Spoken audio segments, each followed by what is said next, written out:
Hi,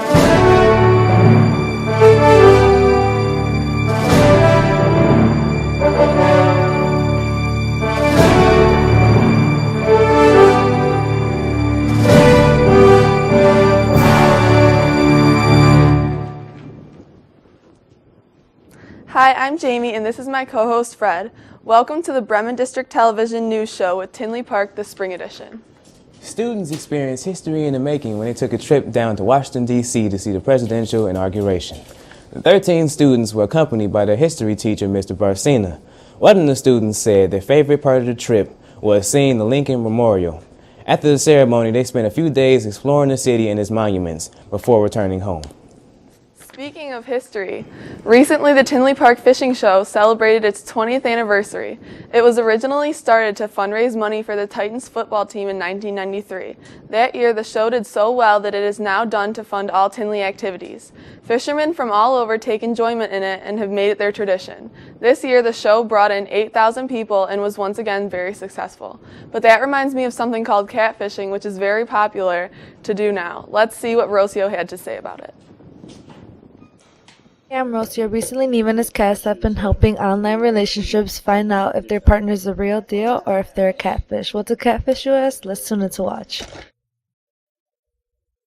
The definition of a catfish is a person who creates fake profiles online and pretends to be someone they are not by using someone else's pictures and information. The new MTV show is similar to the idea of the documentary of Neve getting catfished himself from a woman named Angela who was pretending to be Megan the entire time.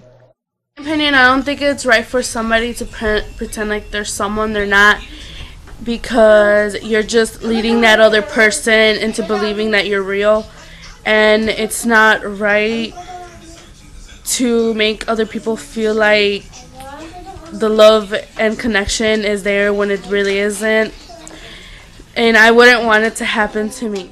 To catfish on your own is simple research. First, use Google image search feature to search if there are multiple profiles with the same image. Once a Facebook page has come up, look for an extremely low Facebook friend count. Then look for pictures with no tags or links to other profiles.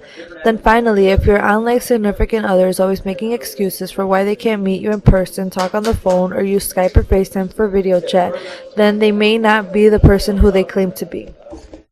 I think it's a good thing that Catfish is having people meet each other in person, because more and more people are getting catfished and they don't know how they look. And now that people are meeting each other instead of just talking on the phone or something, that you can actually see who you're really talking to.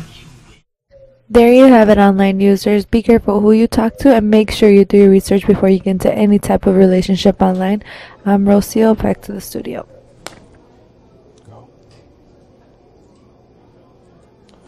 The new Titan shop is coming along successfully as well. It is under construction but almost ready for business. The shop is run by BPA and all profits will go to the school events. The shop will be open sometime in March right outside the cafeteria. Our seniors will have a chance to see the finished store after all, because the end of high school is quickly approaching for our seniors. Seniors will be having their final class meeting on April 18th. On the same day, caps and gowns will be distributed during lunch periods in the cafeteria. Extra tassels will be available at $8 each. Jostens will only accept cash or a money order made out to them.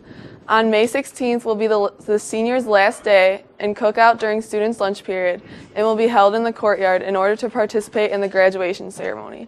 All fines and fees must be paid in cash only. No checks will be accepted.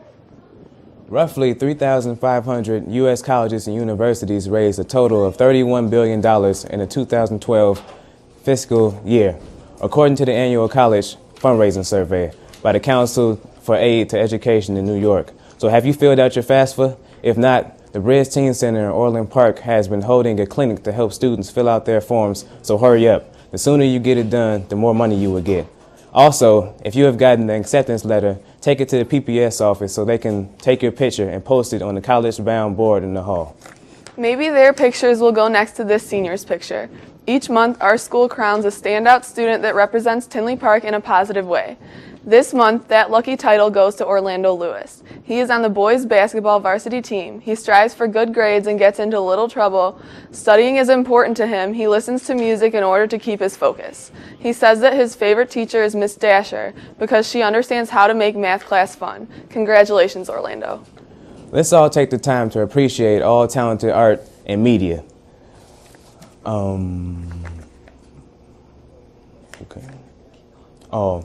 Our Institute educators as well who will work hard to help you improve the talents of their students. John Jenkins, the president of the Illinois Institute of Art in Tinley Park, has funded and will host the opportunity for these teachers to be recognized. The teachers can send in one of their students' best work March 1st through the 31st. It won't cost a dime for the teachers who show what they know, but it gives them a chance to challenge themselves and challenge their students. Good luck to everyone. From the classroom to athletics, let's give a huge congratulations to the wrestling team and the boys swim team. The wrestling team recently won 3rd place out of 17 with only 9 wrestlers at the Reed Custer Invite. It started off with Rondell Newton and Jeremy Vincent, who placed 6th, Ray Labampa and David McDonald placed 5th. Rashawn Smith and Justin Idrovo placed 4th. Dan Karicki placed 3rd, Eric Schultz placed 2nd, and finally leaving Derek Schultz, who placed 2nd. Eric Schultz was the first freshman to qualify for state in 30 years. As the wrestlers are tapping out, let's dive into the boys swim team.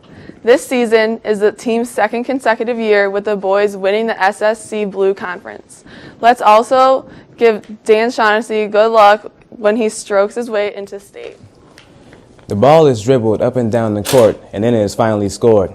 Diamond Beatty, a senior, scored 22 points in the girls' final game versus the Bremen Braves. The team couldn't be any happier with finishing off their senior night in victory. They also couldn't be happier to be ending the season with the most wins in 24 years. Diamond Beatty was also named South Suburban's Player of the Year and named All-Conference Team, along with Sam Alberto and Caitlin Sadul. These girls had a spectacular year. Great job, ladies. Let's roll on to the boys' bowling team, to Jeff Nichols, a senior coming in 4th place at the sectionals and qualifying to compete in the state tournament. Well, that's all we have for this month. Please visit our website at www.bdtv228.net. For Fred, I'm Jamie. Have a great day.